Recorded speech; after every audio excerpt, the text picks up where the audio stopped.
两位师兄吉祥。我们师兄好。堪布，我们今天就想跟您聊一下轮回过患因为就我个人本身来讲，在我逐渐长大的这个过程中，我一直还是就挺向往死亡的。因为就是很小的时候，包括到现在长大了好一点吧，就是就几年之前应该都是那样的。一个季节的变化，或者是天气的变化，都会让我心情有起落。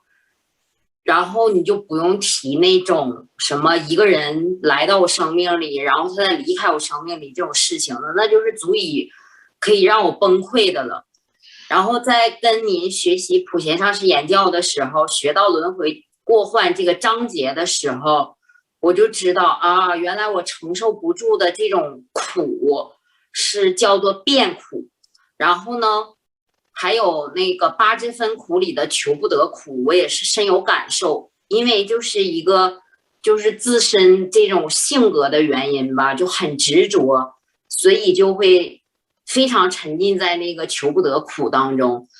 所以就是从小到大一直都就不觉得什么死亡是不吉利的事情，其实也没有经历过多大的苦难呢，或者是怎么样的，就在别人看来就觉得我是无病呻吟，我的痛苦跟烦恼都是无病呻吟，就是他们觉得活着很好，但是我真的觉得活着好痛苦啊，就很向往死亡，就觉得死就结束这一切了。然后当咱们学到这个章节的时候，他第一段好像就说的是死并不是结束，死了之后还有轮回。我当时就特别震撼，就很害怕，就特别抗拒轮回这两个字，因为我真的不想轮回，我觉得轮回是好恐怖的事儿。然后就很认真的就学了这个章节，对这个六道都怎么样进行了了解。反正最后我觉得就是我本来我觉得我出生的时候我肯定就是有那种出离心的，然后学完这个章节之后，我的出离心就更加坚定了。就我不是要结束死，我不是要以死结束我自己，我是要摆脱轮回，我必须摆脱轮回，我这辈子就要摆脱轮回，我一定要修出去对，我刚才想说六万师兄说的那个我特别有感受。因为我自己呢，我是从小到大比较体弱多病，我就比较容易生病。然后呢，在这种就生病的时候，就会感觉到苦嘛。然后呢，我平时也不会觉得自己多么向往一个更好的地方，但是当我生病的时候，我就特别向往极乐世界。然后每当我生病的时候，我就特别向往极乐世界。所以那个时候我会感觉到这个轮回啊，这种生老病死是一件特别苦的事情。但是平时比如说在健康的时候啊，在就是人生中比如说取得一些成功的时候啊，可能就会把这些苦给忘掉了。就是在生病啊，然后经历过比如说亲人离世啊这样的事情的时候，这个苦就会显现出来。但是我在想，就算平常比较顺利的时候，那这些生老病死这些东西都没有了吗？其实不是，我觉得就好像是被掩盖到底下了，我们没有发现，我们没有反思这个东西，但是它还是存在的，只不过我们好像被现实的一些要做的事情啊，被现实的一些暂时的安乐所迷惑了。所以我们就不太去反思这个人生的本质，它是个苦的，我们要面临死亡，我们可能就把死亡这个事给忘了，把我们会生病这件事情给忘了。但是这些东西都是存在的，我们得有一个机会去正视它。我觉得佛法就是让我们直面这种生命的本质，就作为一个人道来说，生老病死的苦就是非常痛苦的。当然像普贤上师言教还给我们展示了其他道的苦，这种地狱道啊、畜生道，他们各种各样的苦，就包括天道，他们很快乐，他们就是在这种歌舞伎乐中活着。但是呢，像天道好像这种享受也是毫无意义的。就算生生世世生在天道，就好像我们生生世世都能在一个那种欢乐园里面歌舞嬉戏，但是最终我们永远也出离不了这么一个地方。而且就是天道它最后还会下堕嘛，还会有一个就是新的从快乐然后掉到痛苦中的那么一种坏苦吧，然后那个也是没有办法处理出去的。所以我觉得真的佛法还有像轮回过患这样的教导，真的很让我们抛开所有的这种浮华呀，抛开所有的这种虚假的快乐呀，让我们正视这种生命的本质。我觉得两位师兄真是，我就平时能那么敏锐的去那个感受生活，真是令我敬佩。因为我就觉得我就一直都是在学佛之前真的是很麻木，从来没有想过什么轮回啊，或者什么超出这个人道之外的那些事情，或者说压根从来就不想那个什么超越轮回这件事情完全与我无关。就像那个六万师兄讲的这个，因为我第一次见到他的时候，他是令我震撼的。他跟我讲的那个头一句话，就是头一次深入的谈到那个佛法的时候，他居然就说我要超越轮回。我说你知道你这个想法超越了多少个普通人的想法，你太可怕了，我就用这个词来形容。然后但是我自己想，我其实学佛之前我不是一个敏锐的人，但是也有令我特别震撼的那个时刻啊。我现在总算想起来了，就是因为听你们说的时候，我就想起来我当时那个震撼的那个，但是真的太容易忘记了。然后我想当时令我震撼是什么，就是毛孔直竖的那个感觉是，还是我看了一个那个佛教的电视剧啊，然后里面讲的对，我先说那个，就是我听那个，就是宣化上人也是一位大德，就是在海外也很知名的那位大德讲的那个故事，我觉得现在我还记得非常清楚。当时他讲的那个故事也是非常令我震撼，他就是那个原文是这样讲的，就是说一位那个圣者就是被人的邀请去参加婚礼，然后呢他就在那儿这个做了一个小的寄送，然后就是来形容他的这个经历，就是说古古怪怪怪古，孙孙娶祖母，人人对，那个就是女食母肉，子打父皮骨，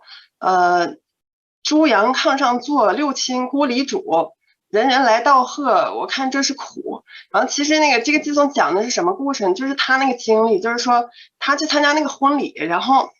这个婚礼其实这个丈夫娶的这个人是他前世的祖母，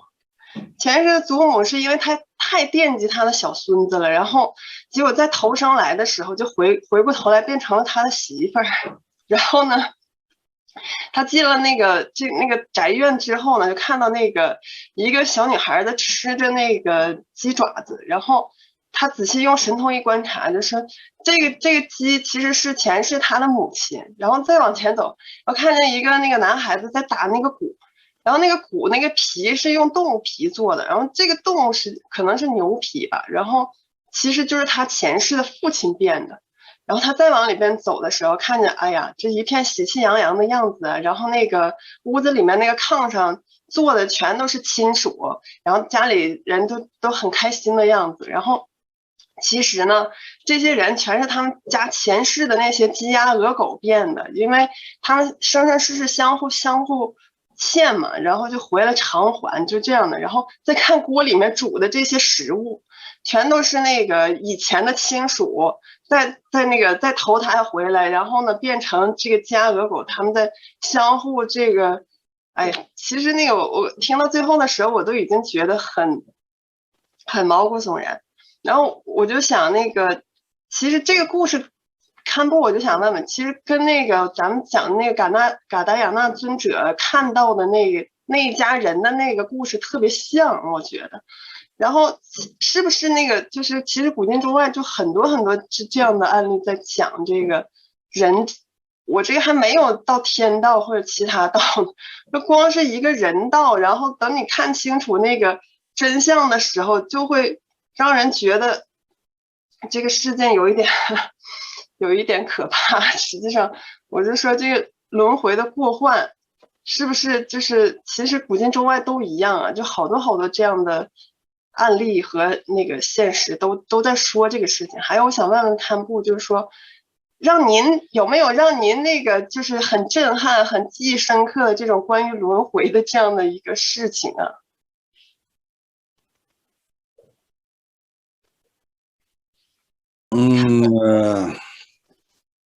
大家扎西迪利，今天我们一起也就大家曾经学过的这个轮回过患的部分，一起来探讨，我觉得也就很好的一个学习方式嘛。最主要是刚刚一开始的时候，刘安和金硕都讲了这个自己从小时候对轮回的这个各种看法和这个超越轮回的想法，或者对这个眼前的一切有一种厌烦啊，就是赶快想离开这个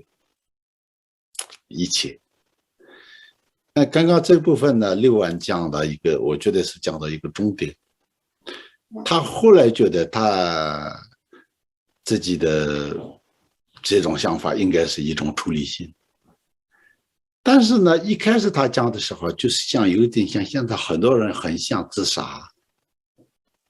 就是那个动机是没有太大差别，知道吗？所以呢，这两个必须我们用合起来讲的时候，就是我们能够探出一个东西。这是什么呢？因为你一开始从小就天生有这种，你对这个轮回没有什么兴趣，但是呢，因为从小你没有机会接触佛法，你的身边不会有善知识，你没办法看到这些深层的东西的时候，你的轮回的概念就停留在你眼前的这个东西。对，时间来讲的话呢，就是从小到死亡的这个阶段。范围来讲的话，大概你看得见摸得着的这些东西，明白吗？几乎是这样，我们眼耳鼻舌的这个境界。对，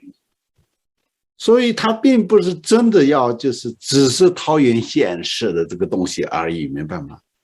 所以他幸好后来走到佛法里面的时候，轮回是一种轮转的一个长大的一个概念。第一个，第二个呢，他觉得除了人，还有很多其他的众生。那么我还是依然想脱离这个境界，那就现在这里的事就真可以说是处理性了。如果我们很多人没有机会接触佛法，解答问题的情况下，可能他以为是，我就很简单，因为你认知里的这个世界就是这么一个，你不想，你很简单，就结束了这个生命就没有了嘛，就解脱了嘛，好像涅槃了一样。所以如果你发现不是这样的话呢，你肯定不会这样去做，因为这个你知道这个没有帮助啊，你还是解决不了的吧。你本来以为这是一个好方法，后来发现这个方法是错的，你发现错的时候，你当下就开始不会再继续应用这个方式啊。所以有时候我们人的天性都有一种莫名的那种感受和一些从小的一种奇怪的思维方式，这个里面其实包含了你前世的一些修道啊，前世的这种一些思维过的东西。但是如果今生没有遇到佛法和这种正确的解答的时候，你就是从这个里面做不出来。对，是的，堪布，就我刚才也没有，就是您剖析的真的是太厉害了，所以就是其实我就像您讲的一样，在我没有接触佛法的时候，我追求的就是我觉得死就是解脱，并且我也真实的实践过，就我也自杀过。不是你，这是很多人的想法，明白吗？为什么现在越来越多人自杀？因为也是他的想法停留在这个中间，明白吗？这是其实是非常悲悯、非常可怜的，但是也是很多人的状态是这样的。对对对，就是，而且真的就是你也没死成，就在你没有死成的时候，然后你看到你给你身边的这个家人啊，你的父母带来的那种痛苦，然后你就觉得好像死是解决不了的，就是而且你这种死法的话，你会给别人带来这种痛苦，然后就是那个时候。后来接触到佛法的时候就发现啊，原来这个解脱的方法，你逐渐的找到了，你就知道就真正的解脱是什么了。对，所以我觉得就是这个是我们一定要更多人需要思维的地方。就是我觉得也是我们就是如果有尽我们自己的能力，自己的一些这方面的体会和这个走来的这个过程也可以分享给更多人，明白吗？如果大家真的明白不是这样的时候，他们不会这样去做的。人的本性是有智慧的，所以很多时候我们这次关键的时候，他们遇不到这个因缘，然后他们就是特错大错的。那另一个呢，刚刚经书说的这个向往极乐世界啊，这个，所以呢，就是向往极乐世界呢，本身就是解脱轮回的最接近的一个殊胜的一个解脱方式，但是他也并不是想要自杀和这样的一个观念，他是用佛菩萨的不可思议的原理和殊胜的一个佛法的方式去，就是这个寻求解脱的一个方式。所以呢，就是很多人呢，就是我们有一个共同的毛病呢，很多人不愿意面对事实。所以一个人说哦，你死了就解决了问题，或者你不需要怎么样，然后他会容易接受这个观念。但是如果说哦，你自己要自身要努力去修，然后这样能够慢慢就是这个因果不虚啊等等的话呢，听起来很复杂，还是要一点费劲嘛。所以觉得这个就是哎呀，最好不是这样，最好是可能是靠另外一个上帝啊，他来协助一下，就这样就比较简单，明白吗？但是实际情况是，就是解脱是要靠自己的。那解脱要靠自己的话呢，你先要充分的要认识轮回。这个部分刚刚呢，就是经说也说了，还有这个元云说的，刚刚这个，你说一个什么鲜花上人的这个讲的这个故事，这个故事我是没有听过的。但是轮回当中有类似很多情况经常会发生的，巧合也好，什么也好，不知道，反正就是，所以呢，我觉得嘎达阳的尊者的这个故事和这两个相似度很高，但是还是不是整个的场景来讲的话呢，我觉得是应该是两个发生的情况。其实我们藏地也经常有，像以前有一个叫阿丘喇嘛嘛，有一个大成就者。他有时候真的是说出了，有一个我认识的一个我们部落里的一个我的朋友，知道吗？他现在还在，他的爸爸还在，他的妈妈呢，他们那些年轻的时候就离开了，死了。他们问阿丘喇嘛，我们的妈妈现在怎么样？他说你们家的那个牛里面今年生的有一个小牛秆，是吧？牛秆。然后他怎么样？他的头顶上哪里有一个白钉呢？我们那个有时候这个牛有一些地方有一些身体深处有那个，然后这就是你们的家的那个去年去世的你们的妈妈。也就是那是真实的事情里面也有好多这样的案例，是吧？呀。所以呢，他后来真的是找到了，他家也有这样的。就是那个在汉地也有好多，然后那个中央电视台的那个电视节目还做过呢，有一个叫什么那个就是叫什么村来着，就是那个村子里面的人全是有前世记忆的，然后那个陕西那边的，我看过这个节目。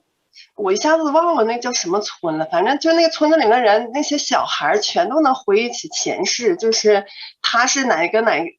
家的，然后那个他的父母叫什么名字，然后都是他们祖辈回来投胎的，然后其实就是能被电视台去那个公布去讲一下这个事情，其实也恰恰证明了这个轮回的存在。我觉得这个对，还有不只是这个，在不丹有一个叫乌染的地方，那边有一个Ken博士，也是我的朋友嘛，我们也谈过，他们那边不知道什么原因，就是能够出现很多有前世记忆的，并不是说自己说自导自演，他能够就是从小能够说出就是完全没有接触过的一些其他远距离的地方的人啊什么的，他前世的这些种种的一些，他说出来和吻合了实际情况的。而且论主法王他也说，那这是不是因为是一个这个地方有一个特别的一个关系？因为也不能给出很正确的答案嘛，反正就这个是事实的。但是为什么那个人特别能记，多能记得？这个是也是一种缘起啊，明白吗？对。那实际上，如果轮回存在的话，那这个过患其实就可能是刚才我们所说那些可怕的事情都是真的。然后这个亲人，真正那个特别亲的这些亲人，然后可能是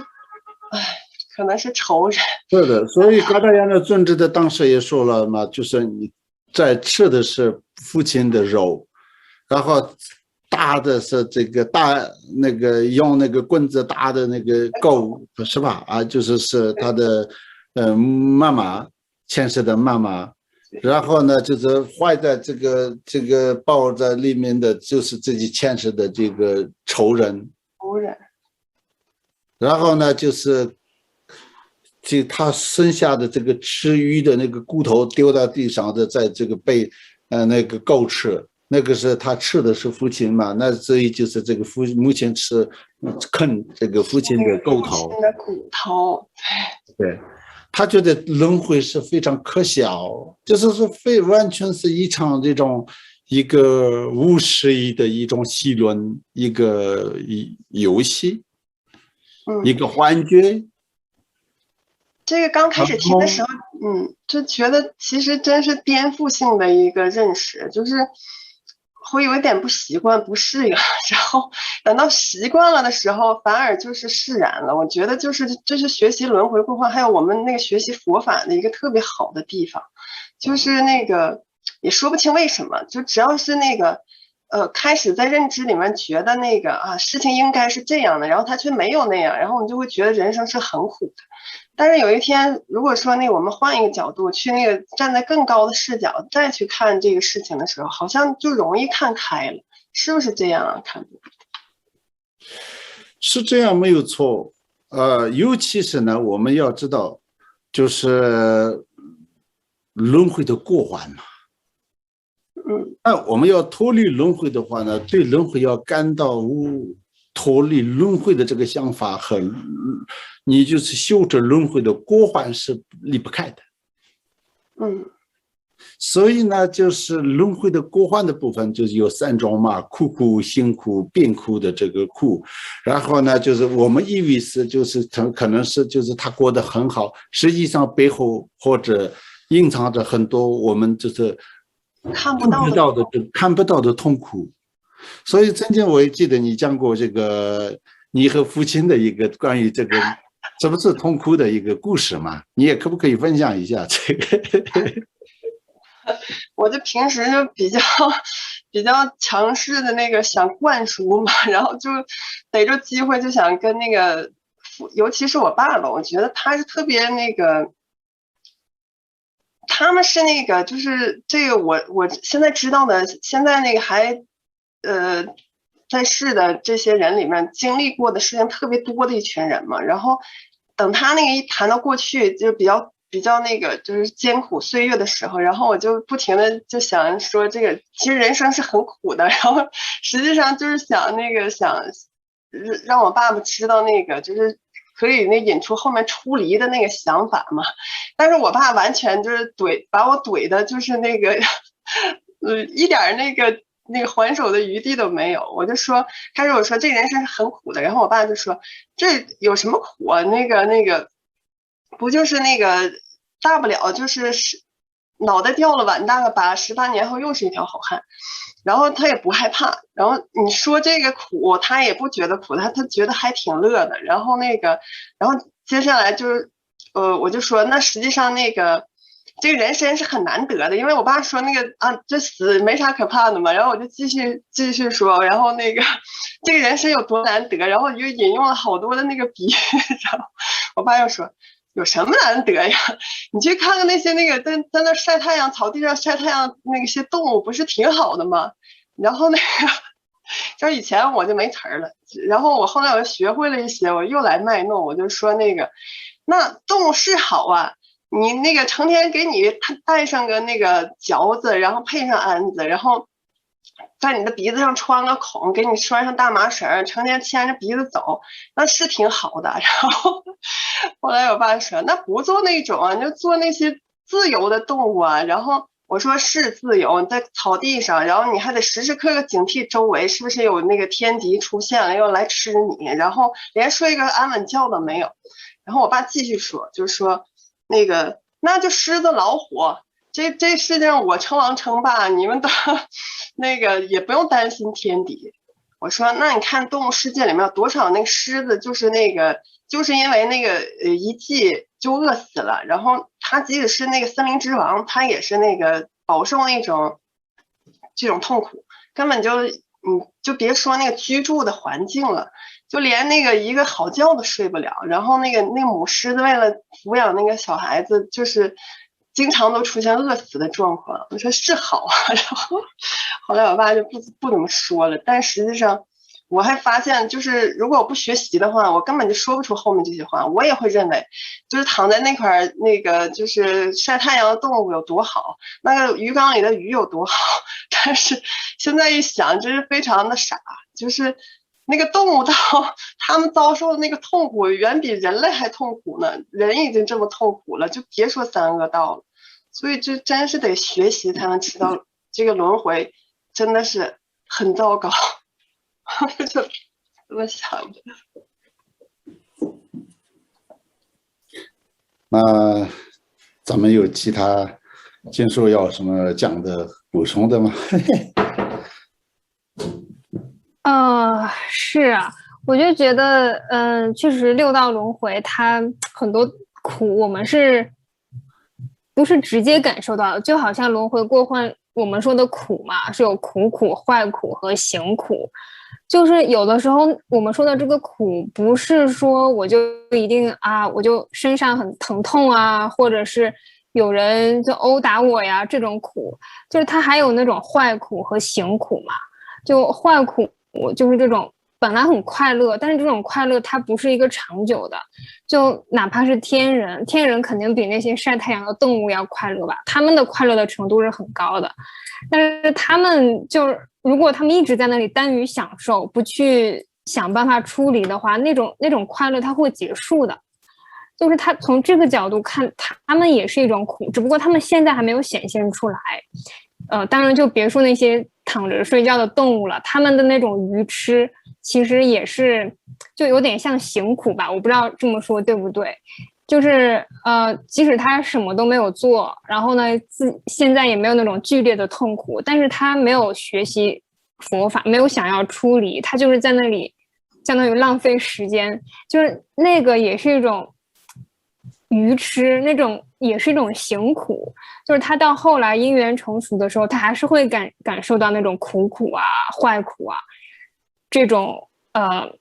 轮回带来的，就是轮回的本质它就是苦的嘛。所以不论他是在那里躺着晒太阳也好，然后还是说正在病痛之中感受剧烈的痛苦也好，还是说他就是非常快乐，就五欲妙乐的那种，但是他们的本质他们早晚都是，就是他们没有办法处理，他们早晚都是感受到这种本质的苦。我觉得这个也是就是普贤上师言教他想告诉我们的，不是说看一时的，他有了食物他就脱离了苦，就是它不是一个表面的这种快乐痛苦，它是一个轮回的本质。对，这个就是我想说的一个点。对，我觉得刚刚呢，袁云说了一个是，就是跟父亲对话当中，父亲认为很多动物界的一些自在，就是在那边就是自己过自己的生活的。其实我们有时候我们觉得哇，他们很可怜，其实他们不一定是这样想嘛啊。这个他的这个从表面来讲的话呢，他的这个说法是非常有道理的。我们也没有权利说是他们的活法是绝对是痛苦，我们的活法是唯一，我们的追求的方式，人类的追求的方式是对的，没有这样的说法。但是从佛法角度来讲的话呢，有生死轮回，有生死轮回的时候，就是要透过修行要解脱的话，那这个是唯一是人可以做到的，动物是比较没有机会的。很难说是个别的一些动物，因为动物界里面也有佛菩萨的化身啊。佛的一些本身传里面很多是有佛陀，有时候现在我们看到的有一个大象，在它的上面有一个好像是这个猴子，然后上面再有一个这个兔子，在上面有鸟，有4个动物。你们有没有看过这种唐卡画的？有看过，好像叫和谐寺有吧？对，哦呀，对，吞巴不语，咱们叫和谐寺有。和谐寺有其实也是当时释迦牟尼佛过去的时候的佛和阿难尊者啊，他们几个人。所以我们藏人的家家户户都会有挂这个墙壁上，几乎都会有挂那个和谐寺有的。因为他们虽然是那个时候变成动物的时候，他们心相续当中有菩提心、慈悲心，相互尊重、相互帮忙。因为那个你看呢，大象大嘛，它就是最下面，然后最上面的那个果子，大象是没办法，因为身高的关系，窄的时候呢，他们就是互相帮忙，然后就是一起去共享。所以就动物也不能说是完全没有什么修行啊解脱，但是一般来讲的话呢很难，极少数。所以从这个角度来讲的话呢，人和动物是不一样的，这是第一点。第二点呢，虽然他们现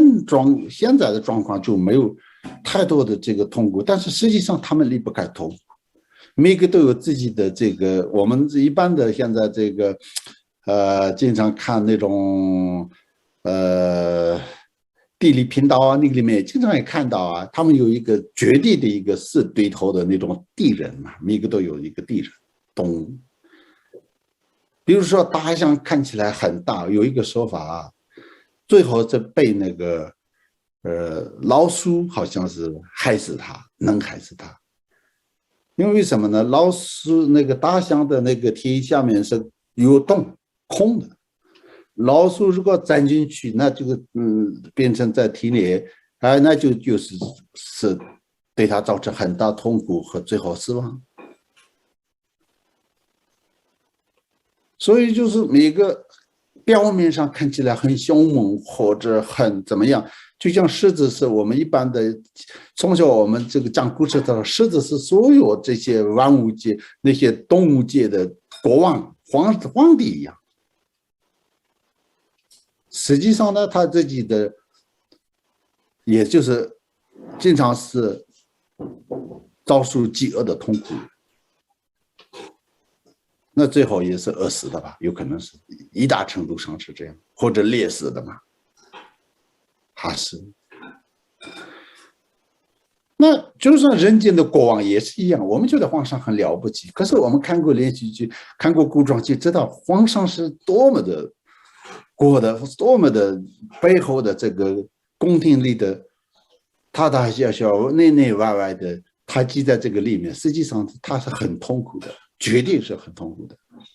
没有所自由。以轮回的痛苦是轮回的本质。再加上我讲一下刚刚金叔说的辛苦啊，这个虽然是有点理论，所以一般的人听起来有点可能会有点那个吃力吧。但是呢，辛苦的概念是主要是你正在做正性的事，它如果是轮回的本质，离不开轮回的本质。就像轮回的本质后更远，比如说它和贪嗔痴结合在一起的时候，它的不是感受上的痛苦，但是它的本质是贪嗔痴和业力的连接在一起的话，它就导致痛苦嘛，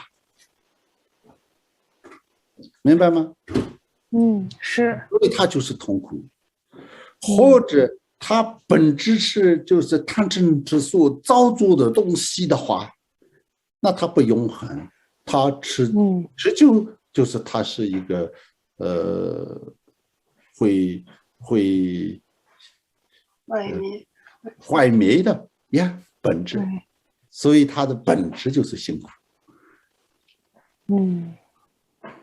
对，康布的这个解释让我对这个辛苦更加明白它的这个深层的意义。是，这个很重要。所以呢，就是修了轮回过患之后，其实实际上也没有那么严重，明白吗？没有那么严重。没有那么严重是什么呢？一般人听起来轮回过患好像太负面了，太消极了，明白吗？就太悲观了。其实也不是为了要这样的，我们现在一般过的都可以好好的过，没有问题。只是我们要迁就，我们要改变观念而已。这个是很重要的并不是说现在开始就是你就看到任何人好像有严重的忧郁症一样看待，不是这样的。很多高僧大德越修的越好，其实越自在，越欢喜，越有慈悲心，越有足够的亲和力啊。堪布，这是不是就像您在讲那个《佛子行37颂》里面，我记得有一句特别令我记忆深刻，就是说那个相当于没干过活的人，那个就是那个手一碰到那些东西，然后干一点活就手会痛，但是时间长了的话，就比方说那个他手上都有茧子了，然后再去做这些事情的时候，就再也不会手痛了。那我们就是经常的去给自己做一下内心的训练的话，那实际上就我刚才形容不明白的那种感觉，就是学过了轮回过患，然后了知了这个事情，然后我们建立了一个更高的目标的时候，我们这个人生的那个苦就会不但没有增加，还减少了，是吗？是，而且呢，最终呢，觉得这个轮回的痛苦的本质也是一场梦幻。对，像这个普贤上实验教里面有巴珠仁波齐讲智慧的时候，他说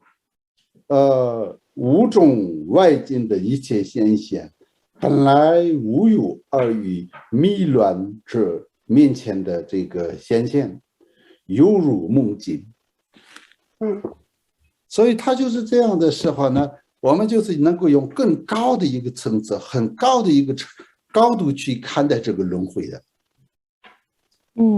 所以呢，对我们就用智慧去看待轮回，而并不是说是要逃避轮回的。所以这个佛法里面教的并不是说那种犹豫和逃避，而且是更高的层次，入魂入梦。那这样的话呢，其实是真正的菩萨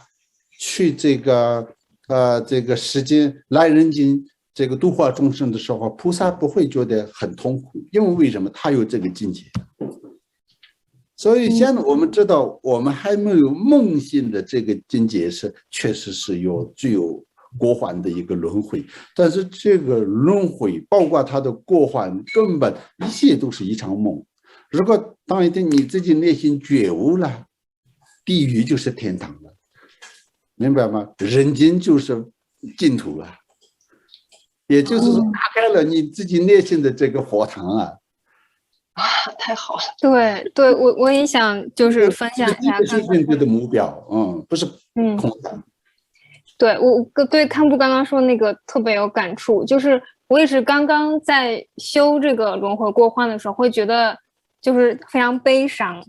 会觉得就是有点忧郁，因为我总觉得啊，这种轮回都是苦。但是就是当我再往后修的时候，我就觉得，就是他经过这么一个阶段，他是想让我原本迷惑的我，原本不了解轮回本质的我，然后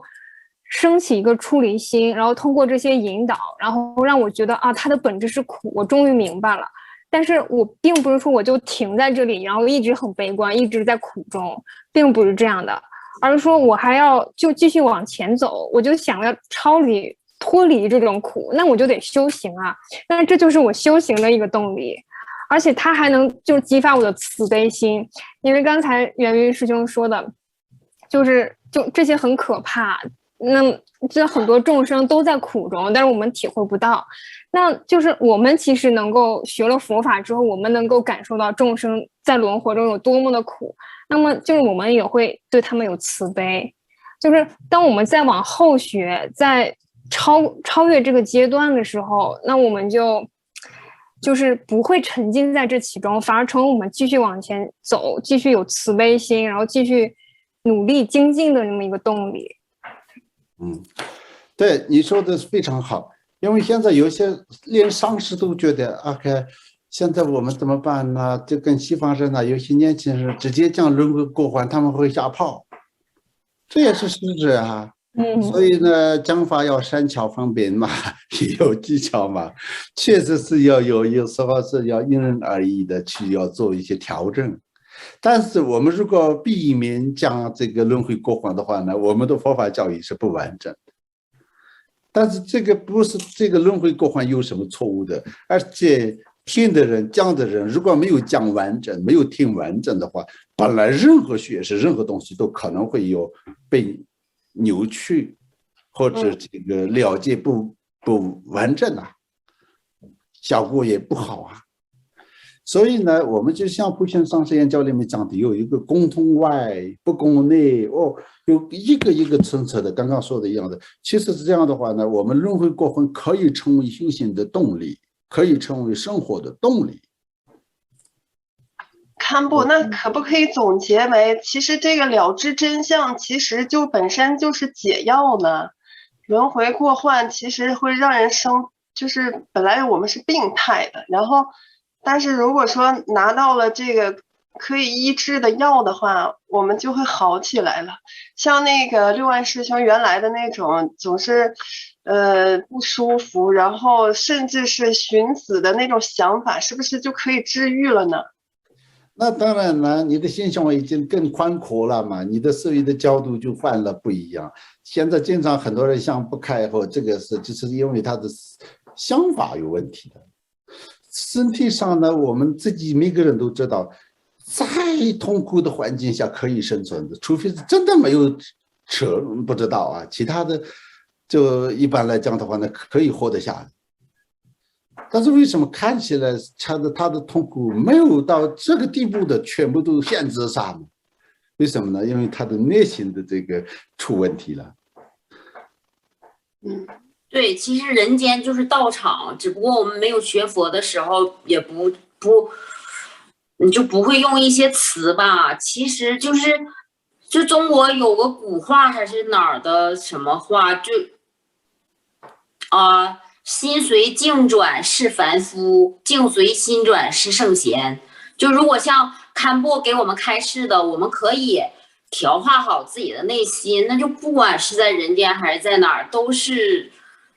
对，是。所以呢，昨天我们讲入中论嘛，入中论里面讲到了为什么第一个要讲这个布施，也就布施先讲。菩提菩萨主要修布施，为什么？他说，因为布施呢，像解脱轮回的人也喜欢，甚至呢，就是缺乏慈悲心、专注自私自利的人也喜欢布施。耶尊菩萨这样说的，为什么呢？因为他想承办一些利益。如果一个人说你布施一下，你会有好的回报，你会顺利，你会发财，他会布施。结果他透过布施，他可以遇到善知识，遇到善知识就可以遇到正法，所以他说这是引导的过程。所以你说的没有错，就是我们如果遇到这个善知识和这个佛法，那就是慢慢就是你就是获得智慧了。这个获得智慧的时候，就当然了，佛法的学习要从全面看，不能光看轮回过患，不能光学轮回过患，而且然后再学因果不虚。那因果不虚里面就包含什么呢？善有善报嘛，你自己做好，你就再多的这个轮回的过患都可以消除啊。所以就用这样来学的话，就是比较完整。是这样的。那有没有其他要总结的？康波，那个就是以后在跟别人说的时候，我们是要勇敢的去说轮回过患呢，还是应该善巧方便？像我那种方法好像不太好啊。你和像父亲你们的对话，这种没有不好的。我觉得因为两个都比较了解嘛，沟通嘛，完整的有个对话的机会嘛，可以的。那还行。你这么讲的话，对，可以的。我觉得听起来没有什么不好的，但是呢，你确实要看情况。有些人我就不太会看情况，听不进去的，明白吗？没有这种思维和这个，至少你的父亲是很耐心的，就是一句一句都就是愿意回复，那是一种机会，很好的嘛不然的话呢，他一开始就反对的话，那就是你勉强的话，他会反对。我就说不下去了。对，你也说不下去，说的也没有意义的。对。那我也能不能接不接受不是重点，他们愿不愿意听是重点。愿不愿意听是重点。对，听完了，然后就慢慢看吧，完整的听完了，这是你的成功的一半。那就是在心里面还是要想着那个，就是